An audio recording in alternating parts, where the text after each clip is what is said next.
मात्र पहले लेते थे, अब जल भी नहीं लिया। सांस ले रहे हैं मात्र, वायु मात्र ले रहे हैं। और छठवें महीने में भैया इतना कठोर जप किया कि भैया छठवां महीना पूरे होते होते सांस को भी रोक लिया।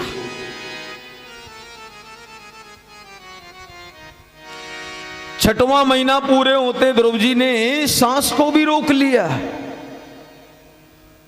सांस रोक कर और अंतर हृदय में मन के अंदर गुरु मंत्र जप चल रहा है। शरीर की सुध बुध भूल गए, कब दिन निकल जाता है, कब रात आती है, कब दिन आता है, कोई पता नहीं। क्योंकि हृदय आनंद में ध्रुव जी को अपने शरीर की सुध बुध नहीं रही। हृदय आनंद इतना आ गया, भगवान हृदय में बैठे हैं, भगवान आनंद स्वरूप हैं। और उस हृदयानंद में ध्रुव जी को अपने शरीर का भी भान नहीं रहा, देहाभिमान निवृत्त हो गया, सांस रोक ली, अंतर मन में गुरु मंत्र जप रहे भैया छठवें महीने में। इतनी कठोर तपस्या। प्रिय सज्जनों, जब ध्रुव जी ने सांस को भी रोक लिया तो ध्रुव जी की कठोर तपस्या के प्रभाव से देवताओं की प्राणवायु रुकने लगी। ध्रुव जी की कठोर तपस्या का बल देवताओं की प्राणवायु माने रुकने लगी। भगवान श्री हरि गरुड़ पर सवार होकर और भैया छठवें महीना पूर्ण होते ही ध्रुव जी के सामने प्रकट हो गए। बोलो भक्त वत्सल भगवान की।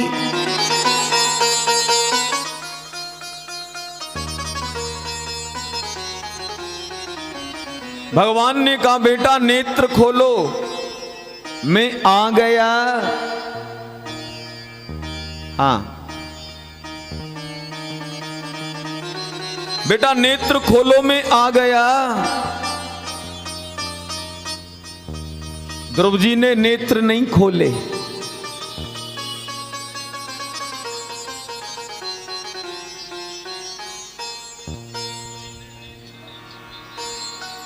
क्यों?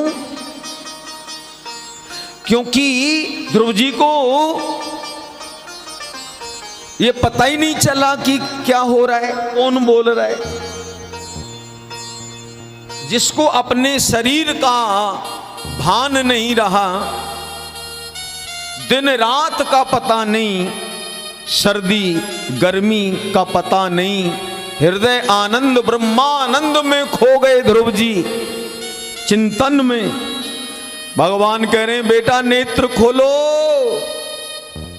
ध्रुव जी ने नहीं खोले। भगवान ने देखा कि ये मेरे चिंतन में सुध भूल गया और भगवान ने अपनी छवि को ध्रुव जी के हृदय से बाहर कर दिया।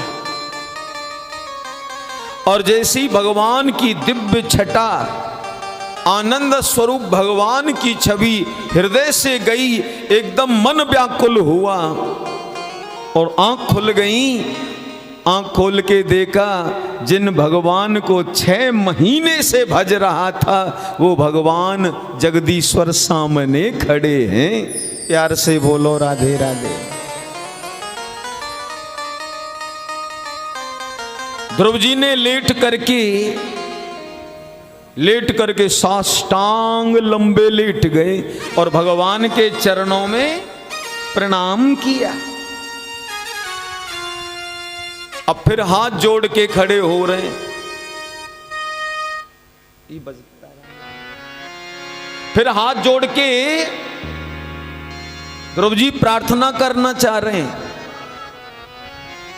हाँ, ध्रुव जी भगवान की स्तुति करना चाह रहे हैं। स्तुति कैसे करें भैया? अभी ध्रुव जी को कोई वेद मंत्र आते नहीं है। 4.5 साल की उम्र में तो जो है तपस्या करने आ गए। पढ़ाई लिखाई ज्यादा भई ना, सो बेचारे बार बार भगवान के चरणों में लेट जावे और हाथ जोड़ के फिर भगवान के दर्शन करें।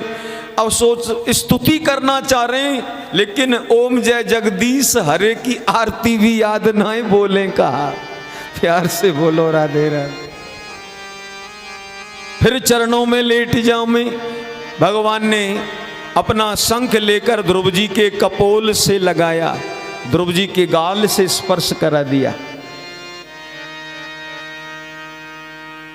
शंख का स्पर्श होते ही वेद और व्याकरण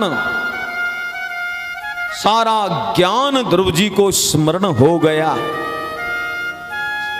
वेद मंत्र सारे ऋचाएं मन में आने लगी और ध्रुव जी हाथ जोड़कर स्तुति कर रहे हैं। योन्ता प्रविश्य मम वाचमिमां प्रसोक्तां संजीवयत किल शक्तिधरा स्वधाम्ना अन्यास्य हस्तचरण श्रवण त्वगादीन् प्राणान्नमो भगवते पुरुषाय तुभ्यम्।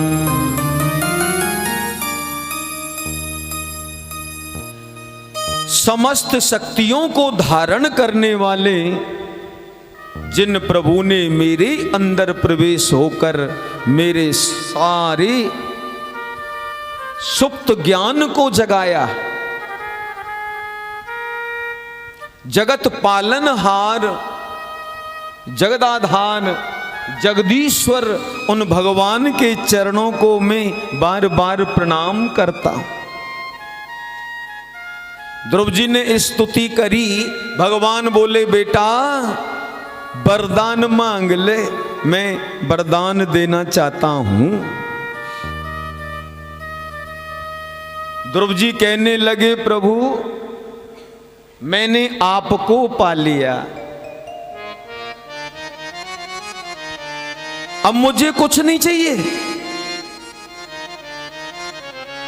आप मेरे हो गए और मैं आपका हो गया। अब मुझे संसार नहीं चाहिए। हाँ, आप मिल गई तो बाकी क्या रहा जिसे मैं मांगूं, बचा क्या? मैं भगवान का हो गया, भगवान मेरे हो गए, अब इसके आगे मांगने की कोई जगह ही बाकी नहीं। सो ध्रुव जी हाथ जोड़ के बोले प्रभु मेरी कोई भी इच्छा नहीं है। भगवान बोले बेटा तुमने मेरी तपस्या करी, वरदान मांगो। ध्रुव जी बोले प्रभु कुछ नहीं चाहिए, कोई इच्छा नहीं है। भगवान बोले अरे बेटा जो मन करे सो मांगो। ध्रुव जी कहने लगे भगवान कुछ नहीं चाहिए, तुमको पा लिया और तुमको पाकर मैं संसार पाना नहीं चाहता। हाँ, प्यार से बोलो राधे राधे।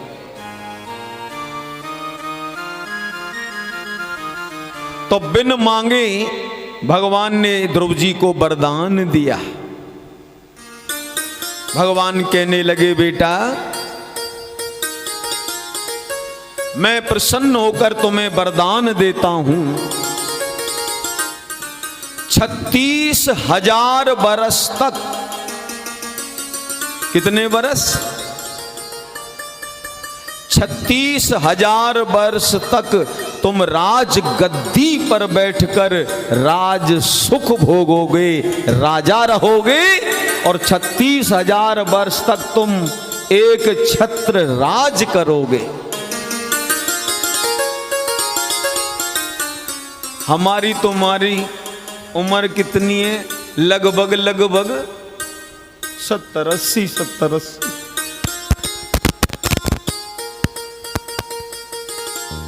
ध्रुव जी को क्या वरदान दिया? 36,000 वर्ष एक छत्र तुम राजा रहोगे, राज सुख भोगोगे। और सुनो बेटा, अपने जीवन में शुभ कर्म करना, दान धर्म करना, मेरी भक्ति करना, क्योंकि राज सुख भोगने से तुम्हारे पुण्य नष्ट हो जाएंगे और दान धर्म मेरी भक्ति करने से तुम्हारे पिछले पाप नष्ट हो जाएंगे। और पाप और पुण्य जब दोनों ही मिट जाएंगे तो बेटा ध्रुव तुम कर्म के बंधन से मुक्त हो जाओगे। सुनो भैया, सुख भोगने से हमारे पुण्य नष्ट होते हैं और कष्ट भोगने से हमारे पिछले पाप नष्ट होते हैं। अब बिना भोगे छुटकारा मिलता नहीं, चाहे वो पुण्य हो या पाप। भगवान ने कहा बेटा लास्ट में तुम शरीर सहित मेरे धाम को आओगे, वरदान दिया। और मैं तुम्हें ऐसा लोक दूंगा, उस लोक का नाम तुम्हारे नाम से होगा, ध्रुव लोक। प्यार से बोलो राधे राधे। और सुनो बेटा, मैं तुम्हें प्रसन्न होकर यह आशीर्वाद दे रहा हूं, तारा मंडल में तुम तारा बनकर संसार में चमकोगे, सप्त ऋषि तुम्हारी परिक्रमा लगाएंगे, और जब तक यह पृथ्वी सूर्य और चंद्रमा रहेंगे तब तक तुम तारा मंडल में सदा सदा के लिए चमकते रहोगे। बोलो भक्त वत्सल भगवान की। बिना मांगे भगवान ने इतना दे दिया। अब ध्रुव जी हाथ जोड़कर कहने लगे, प्रभु मेरी एक इच्छा है। भगवान ने कहा, सोचा जब मैं कह रहा था मांग मांग मांग तो कोई इच्छा नहीं थी, और इतना दे दिया तो इच्छा हो गई। ध्रुव जी कह रहे हैं, प्रभु मेरी एक इच्छा और है। भगवान बोले कहो। ध्रुव जी ने सोचा मैं मेरे पिता की गोद में नहीं बैठ पाया, मेरे पिता ने मुझे गोद में बिठाकर दुलार नहीं किया, और ये भगवान तो जगदीश्वर हैं, जगत पिता हैं, मैं भगवान की गोद में बैठ जाऊं। प्रभु मेरी ये इच्छा है कि मैं तुम्हारी गोद में बैठ जाऊं। भगवान मुस्कुराए और कहने लगे, बेटा नेत्र बंद करो। ध्रुव जी ने नेत्र बंद करे। भगवान ने कहा खोलो बेटा। और ध्रुव जी ने नेत्र खोल करके देखा तो जिसको अपने पिता का प्यार नहीं मिला, पिता की गोद का दुलार नहीं मिला, वो भगवान की गोद में बैठा हुआ है। भगवान की गोद में बैठकर धन्य हो गए श्री ध्रुव जी महाराज।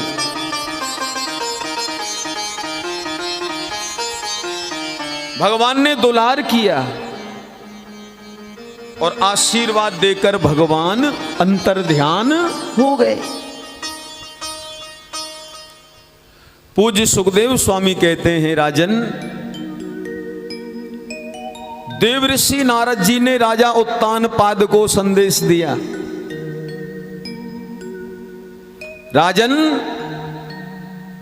तुम्हारे पुत्र ध्रुव मेरे शिष्य हैं और तपस्या करके भगवान से वरदान पाकर वापस लौट रहे हैं। हाँ, नारद जी ने संदेश दिया राजा उत्तानपाद को, और राजा उत्तानपाद बड़े प्रसन्न हुए, मन में हर्ष हो रहा है, मेरे बेटे ने भगवत प्राप्ति कर ली,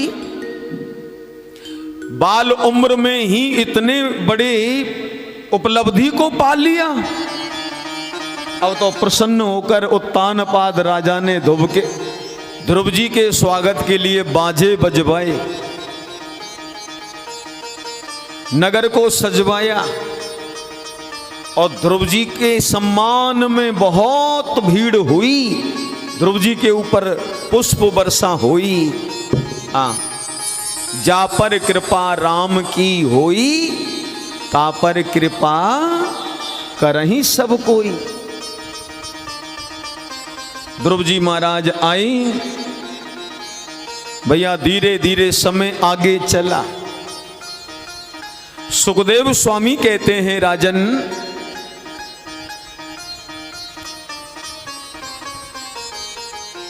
एक दिन ध्रुव जी के छोटे भाई उत्तम जंगल में शिकार के लिए गए थे, तो एक यक्ष ने ध्रुव जी के भाई उत्तम को मार डाला।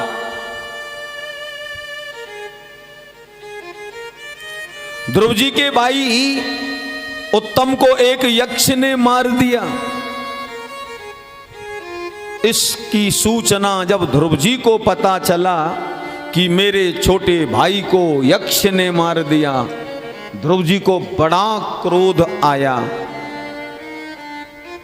और विशाल सेना लेकर ध्रुव जी ने यक्षों पर चढ़ाई कर दी। यक्षों को ललकारा, ध्रुव जी का और यक्षों का युद्ध हुआ, और उस युद्ध में ध्रुव जी महाराज ने हजारों लाखों यक्षों को मार डाला। हजारों यक्षों को मार डाला। रणभूमि में सिर और गर्दन, हाथ पैर कट कट कर गिरने लगे। भयंकर युद्ध किया। ध्रुव जी के दादाजी आए मनु महाराज, और मनु महाराज ने कहा, बेटा ध्रुव युद्ध बंद करो, तुमने बहुत यक्षों का वध कर दिया। दादाजी के कहने पर ध्रुव जी ने युद्ध बंद कर दिया। मनु जी कहने लगे, बेटा तुम्हारे भाई को एक यक्ष ने मारा था, और एक के अपराध पर तुमने जाने कितनों को रणभूमि में सुला दिया। यक्षों के जो स्वामी हैं, अधिपति, वो कुबेर हैं, और कुबेर जी को जब पता लगेगा तो वो कुपित हो जाएंगे। हो सकता है तुम्हें श्राप दे दें, उनके आने पर उनसे क्षमा मांग लेना। दादाजी बोले, और अब लड़ाई मत करना। ऐसा कहकर महाराज मनु चले गए। थोड़ी देर बाद कुबेर जी को पता लगा उस युद्ध का, आई बड़ा क्रोध आया, इतने यक्षों को मार डाला। ध्रुव जी हाथ जोड़ के खड़े हो गए और कहा, प्रभु महाराज, मैं मेरे भाई की मृत्यु से विचलित हो गया। मुझे मेरे भाई की मृत्यु की सूचना ने बड़ा दुखी किया, और क्रोधावेश में आकर मैंने युद्ध कर डाला, मुझे क्षमा करें। सो कुबेर ने जो है अपना क्रोध शांत हो गया कुबेर जी का। ध्रुव जी आए, अब भैया समय आने पर महाराज उत्तानपाद ने राज तिलक कर दिया, राज गद्दी पर बिठा दिया अपने बेटे ध्रुव जी को। बोलो श्री ध्रुव जी महाराज की जय।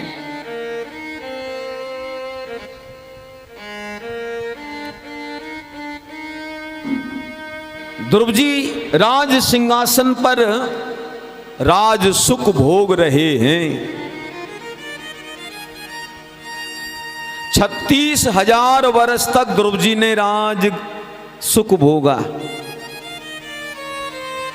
प्रजा को भी धार्मिक बनाया, खुद भी धर्म पूजा करते रहते हैं, भगवत भक्ति में मन लगाए रहते हैं और प्रजा को भी यही संदेश देते रहते कि मानव जीवन का कल्याण हरि भक्ति से होगा। इसलिए जीवन में हरि भक्ति होना बहुत जरूरी है।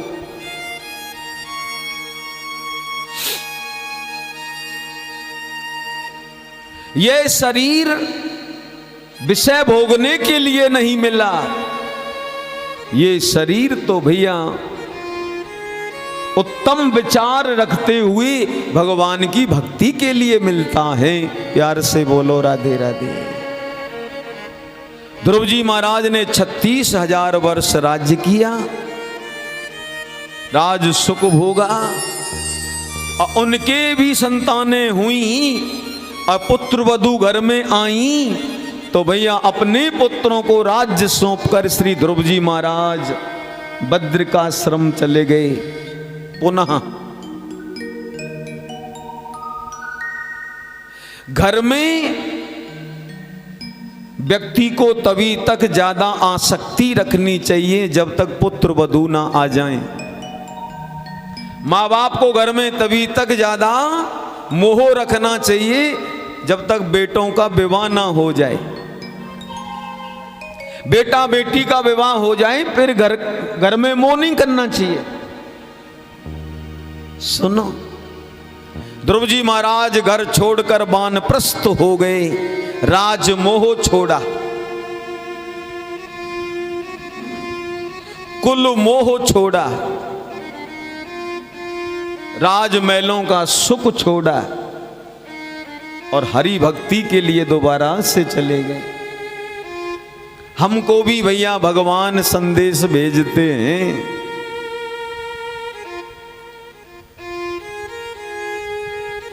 हमको भी परमात्मा बार बार संदेश भेजता है, लेकिन हम भी बड़े बावले समझते नहीं। सुनो, भगवान का पहला संदेश आ जाता है जब हमारे सिर के बाल सफेद होने लग जाओ तो समझना भगवान की पहली चिट्ठी आई गई।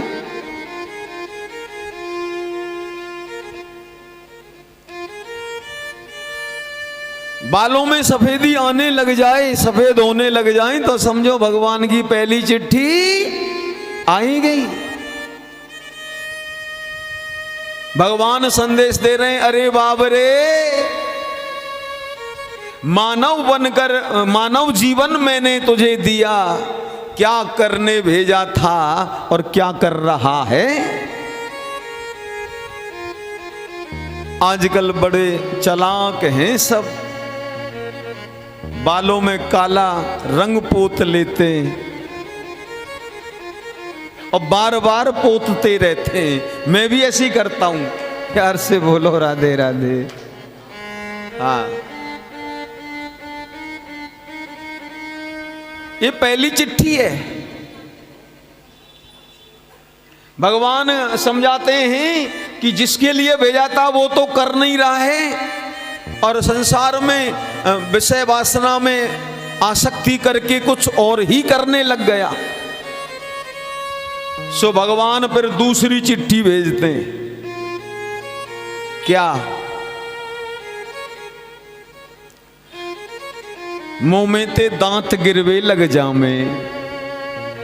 पहली चिट्ठी किस किस को आई, जरा हाथ उठाना।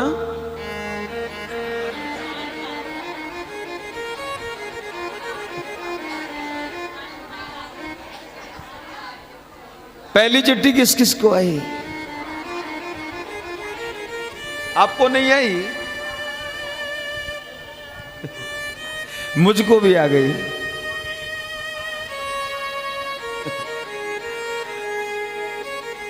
तो भैया ये भगवान प्रकृति के द्वारा समझाते हैं। प्रकृति के माध्यम से भगवान चिट्ठी भेजते हैं, लेकिन हम समझने को तैयार नहीं है, सो भगवान दूसरी चिट्ठी भेजते हैं। क्या? दाढ़ दांत हिलने लग जाते हैं और बड़े दर्द करें, बड़ी पीड़ा होए, और लास्ट में वैद्य डॉक्टर को, डॉक्टर साहब से उखाड़ दो। बहुत परेशान हूं। जब दांत गिर जाएं, मुंह पोपलो सो हैवे लग जाए, समझ लो भगवान ने दूसरा संदेश भेज दिया। भगवान ने दूसरी चिट्ठी भेज दी। अरे बाबरे, भजन करना था वह किया नहीं और धन इकट्ठा करने में लगा हुआ है। भजन किया नहीं, धन धन धन संग्रह में लगा हुआ है। दांत मुंह से गिर जाएं तो समझ लेना भगवान की दूसरी चिट्ठी आ गई। जिसको मिली हो सो हाथ उठाओ, आधी भी मिली हो तो भी हाथ उठाओ।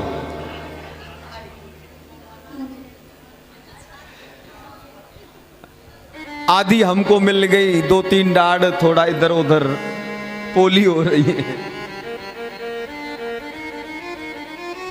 लेकिन व्यक्ति पोपला होने पर भी ममता नहीं छोड़ता। और धन संग्रह करूं, और धन संग्रह करूं।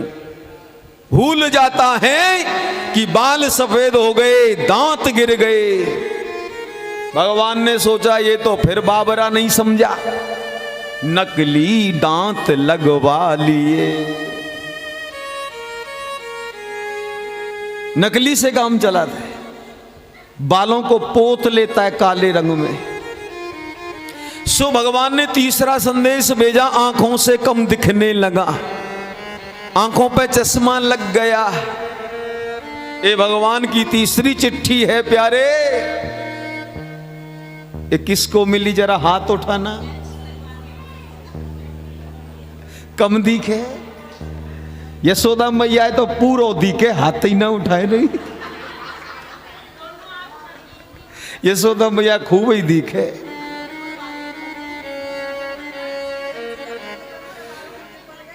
अब भैया आंखों में चश्मा लग जाए तो भगवान की तीसरा संदेश चिट्ठी है। भगवान कहते हैं कि अब तो भक्ति कर ले,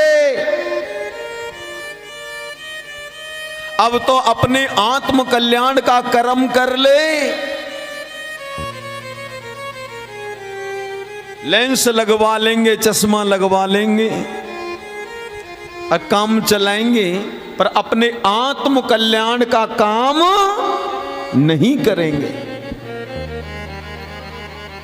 चौथा संदेश आता है भैया हमको, सबको मिलता है, कानों से कम सुनने लगता है। ये चौथा संदेश आ गया। और सुनो, सबसे जो लास्ट की चिट्ठी है वो क्या है? डंडा। बोले कैसा डंडा? अपने बल चला नहीं जाता, हाथ में डंडा लेकर चल पाता है। ये समझो सबसे बड़ी लास्ट की चिट्ठी आई गई।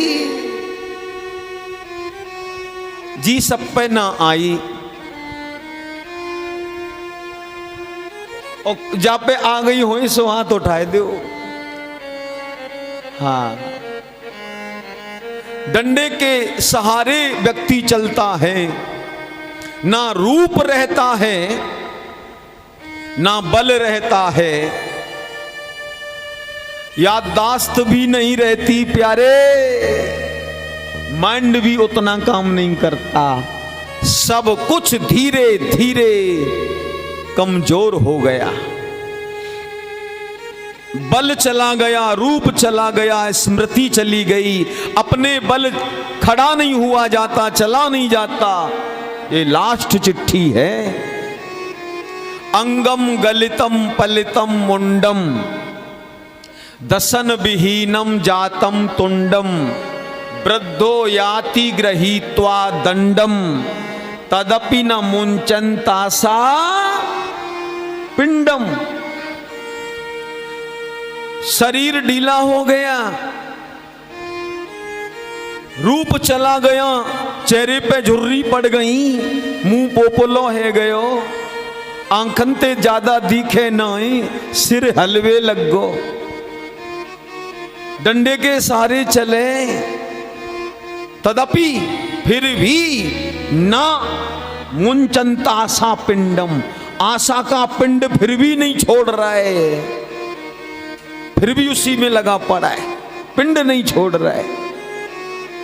धन संग्रह, धन संग्रह, धन संग्रह, आखिर में यमदूत आते हैं, 2 ठोकर लगाते हैं और जान निकाल के लेके चल देते हैं। प्यार से बोलो राधे राधे। हाँ चल बेटा। अब जब शरीर से प्राण निकलते हैं तो जीवात्मा को सब दिखते हैं, उसको अपना शरीर भी दिखता है, बेटा बेटी नाती पोते पत्नी धन दौलत सब दिखता है, लेकिन उसकी वो किसी को कुछ सुना नहीं पा रहा है, उसकी कोई सुन नहीं पा रहा है, क्योंकि उसको सब दिख रहा है पर सबको वो नहीं दिख रहा है। वो सबकी सुन रहा है पर सब उसकी नहीं सुन रहे, क्योंकि उसका स्थूल शरीर नष्ट हो गया और स्थूल शरीर छोड़कर वह सूक्ष्म शरीर में आ गया।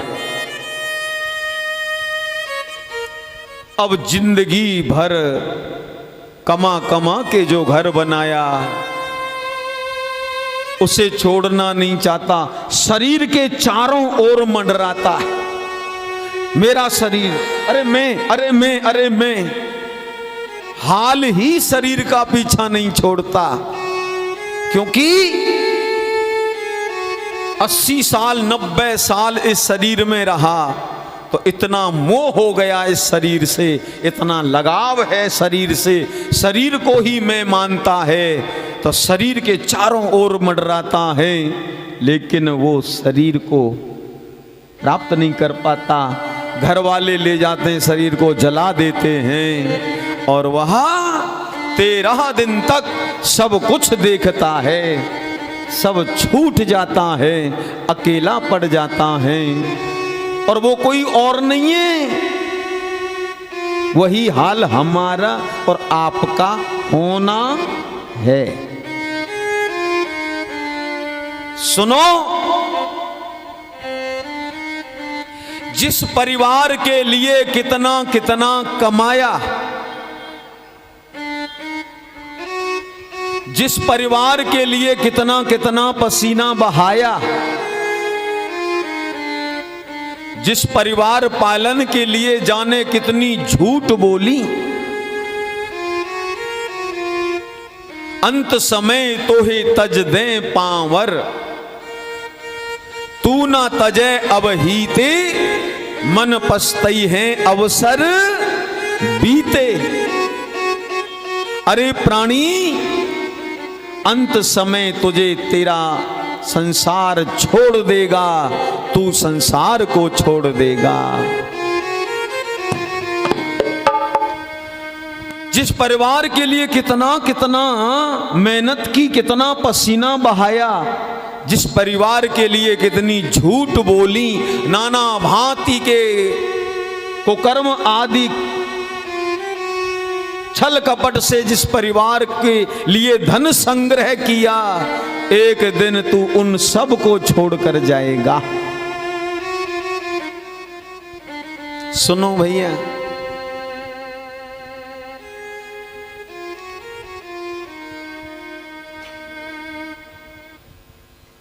कर्म परिणाम लेकर जीव जाता है। श्री ध्रुव जी महाराज राज सुखों को त्याग दिया, राज महलों का मोह त्याग दिया और वन में जाकर कुटिया बनाकर रहते हैं। अधिक सुविधा नहीं रखते, भगवत चिंतन में रहते हैं। और इतनी भक्ति प्रबल हुई कि ध्रुव जी को अपने शरीर का भी ध्यान नहीं रहता। पेड़ से हाथ लगाकर खड़े हैं तो सुबह से लेकर शाम तक खड़े ही रह जाते हैं। पूरा दिन धूप चाहे सिर के ऊपर निकल जाए पता ही नहीं चलता, शरीर की भी सुध नहीं रहती। हाँ, और ध्रुव जी महाराज ने भक्ति करी। आखिर में भगवान के पार्षद ध्रुव जी को लेने के लिए आई और भगवान के पार्षदों ने कहा, ध्रुव जी विमान में बैठो, धरती पर आपका समय पूरा हो चुका है, भैया जाना है। इस मृत्यु लोक में रहने का समय आपका पूर्ण हो गया, अब यहां से चलो। ध्रुव जी महाराज ने विमान का पूजन किया। उसी समय एक काले रंग का भयंकर लाल लाल आंख, बड़े बड़े दांत, काला आदमी आया और कहने लगा, महाराज जाने से पहले जरा मेरी ओर देखो। ध्रुव जी कहने लगे, भैया कौन हो? वो कहने लगा, मैं हूं काल देवता, काल पुरुष। जब मानव की उम्र पूरी हो जाती है तो निर्धारित समय होने पर मैं सब प्राणियों के शरीर से प्राणों को हर लेता हूं, मैं काल हूं। ध्रुव जी कहने लगे, मैं सामने खड़ा हूं। काल देवता कहने लगे, ध्रुव जी 1000 प्रयास करके भी मैं तुम्हारे शरीर को छू नहीं पा रहा हूं। तुम्हारा शरीर भगवान की भक्ति करके दिव्य हो गया है। तो ध्रुव जी ने कहा, तो काल देवता जरा इधर आके बैठ जाओ। काल देवता विमान के नजदीक आके बैठ गई और काल के सिर पर अपना पैर रख करके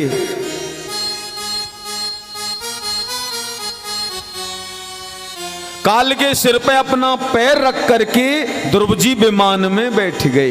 प्यार से बोलो राधे राधे।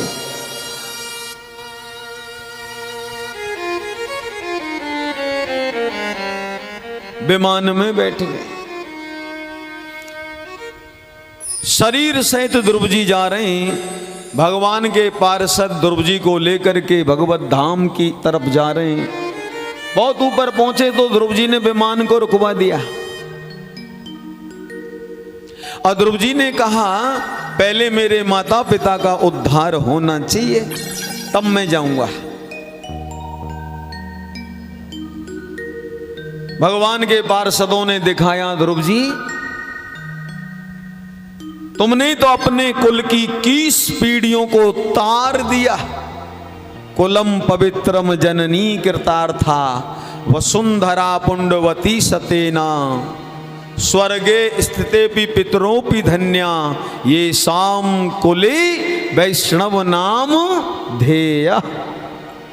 वह सारा कुल पवित्र हो जाता है। वो जननी देवता भी उस जननी माँ को पूजते हैं, प्रणाम करते हैं, जो माँ ध्रुव प्रहलाद जैसे भक्त महापुरुष को जनती हैं, जन्म देती हैं। तुम्हारे माता पिता का उद्धार हो गया।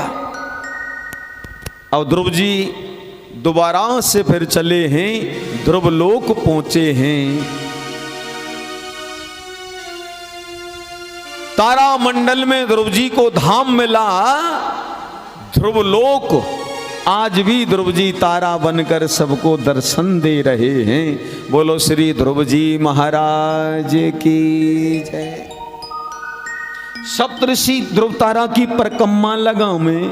हाँ, सुखदेव स्वामी कहते हैं राजन, यह ध्रुव जी का पवित्र पावन कथा मंगल करने वाली है। जो प्रसन्नता के साथ शुद्ध हृदय से ध्रुव जी की प्रसंग कथा को सुनता है, उसके जीवन में सुख वर्धन होता है और भक्ति का भी जागृति होती है।